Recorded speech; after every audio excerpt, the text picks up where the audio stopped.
If you've ever created a QR code and thought, why isn't anyone scanning this? This video is for you.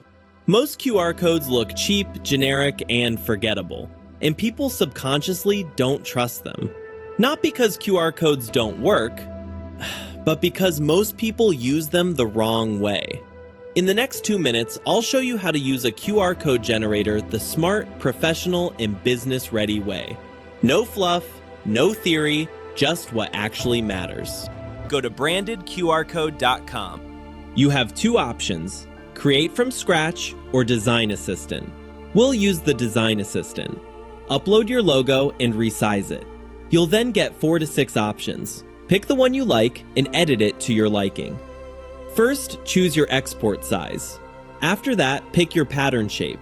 Then pick your corner style. Adjust the padding, set your border width, choose how rounded you want the border to be, increase or decrease the detail level. Adjust the QR code size. Next, choose your frame style. Set your frame width. Pick how rounded you want the frame. Then set your frame text color and size. You can also decide whether you want your logo in the center or embedded into the QR code. Then choose what you want the QR code to link to. We'll link it to a URL. Enter the URL, download the QR code, and you'll see it scan perfectly.